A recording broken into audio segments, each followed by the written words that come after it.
Joining us now, NBC News correspondent Vaughn Hilliard and former Republican Congressman David Jolly of Florida. Vaughn, it sounds like there's a debate right now between a strategic election pick or a governing pick. Are those the strategies that you're hearing from within Trump world on this? And what's your sense of how much longer they're going to hold off on announcing it? That's right, Ali. In a lot of ways, it takes me back to the 2016 campaign when you and I were covering that VP search. It came down to really three finalists that go around, as we're looking at three potentially finalists here. We're looking at, in 2016, there was a Midwestern governor named Mike Pence, and then there was Newt Gingrich, who was sort of the congressional tactician, and then there was Chris Christie, more of the bombastic, bigger-than-life personality. And this go around, when you look at who we're looking at as the top three, you have the Midwestern governor, you have Doug Burgum, who is sort of a low profile, really not intimidating, not well known nationally. You've got the likes of J.D. Vance and Marco Rubio, both who are members of Congress and who could potentially, in a second Trump administration, better serve in terms of the actual execution of policies the Trump administration would like to see put forward. But we understand, for Donald Trump, the appeal of a Burgum is somebody there who would be willing to carry out the message and who would not be somebody that the rest of the Republican Party would be eagerly turning to as potentially a stand-in, maybe in the way the younger J.D. Vance and Marco Rubio could be seen as.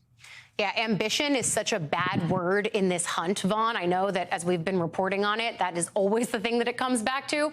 But Congressman Jolly, based on the reporting from the Times and from what Vaughn and I are talking about, what side wins out here? Is it Burgum's experience, or is it the candidate who could best counter Kamala Harris? Look, I think Rubio and Burgum are two very safe picks, and I think they both check the governing and experience box. I mean, Marco Rubio has really put in his time. He tried to lead the immigration reform effort 12 years ago when he first got to the Senate and got burned. That might be a bad thing in this. I know, right. But then he got on House Intel. He went through the whole phase that every Republican does. He opposed Donald Trump, but then he turned around and supported him. But he didn't flail like Lindsey Graham did. He didn't flip and flop and embarrass himself nationally. He just put his head down and worked with Trump for 6 years. So I think the relationship is good. I think he brings experience. Certainly, as a Cuban American, he can speak to a certain demographic that the ticket's missing. With Burgum, I think, to Vaughn's point, you get somebody that the country really won't even get to know by November. He's just he's kind of a chief executive that will stay in the shadows of Donald Trump, and that might be why Donald Trump wants him.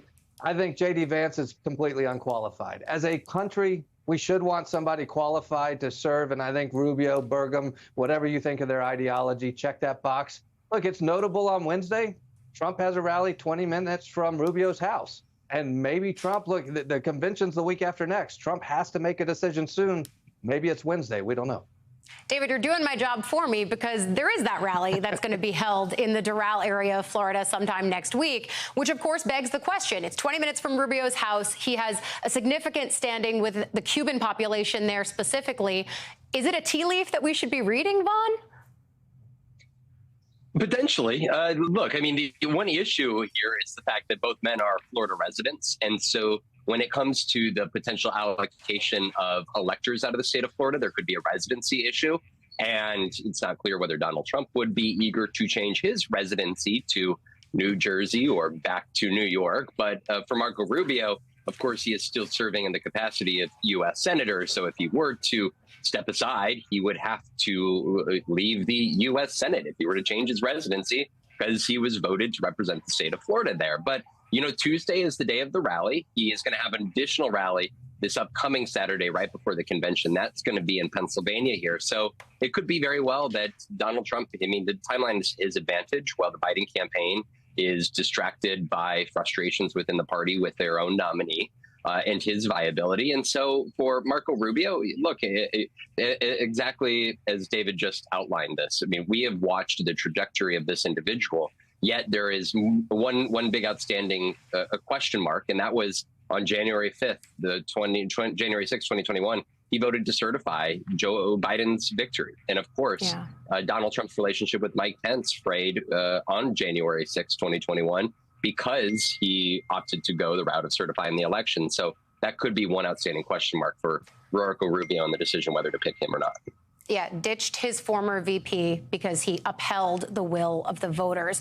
David, I think as we're talking about how the Trump campaign might try to take advantage of the chaos among Democrats right now, there is the reality that former Governor Nikki Haley, much to some donors' chagrin, is not among the potential Trump VP picks. But is this a moment where at least inviting her back into the Republican tent, maybe to the convention, could be helpful to the Trump team as they try, even if they don't want to talk about it, to reach out to Haley voters who they will badly need in a lot of these battleground states?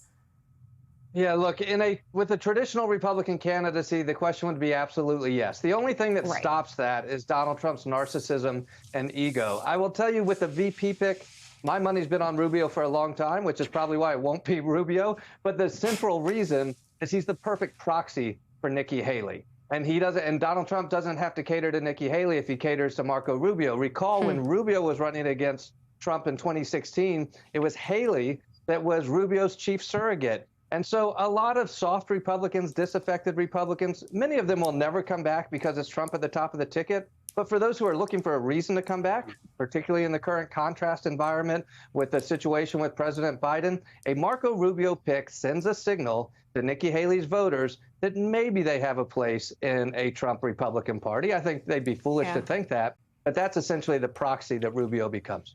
Hey there, MSNBC fans. I'm Luke Russert, and be sure to join me, Rachel Maddow, Jen Psaki, Lawrence O'Donnell, Steve Kornacki, Joy Reid, and many more September 7th in Brooklyn, MSNBC Live Democracy 2024. Click on the link for ticket information. We will see you there.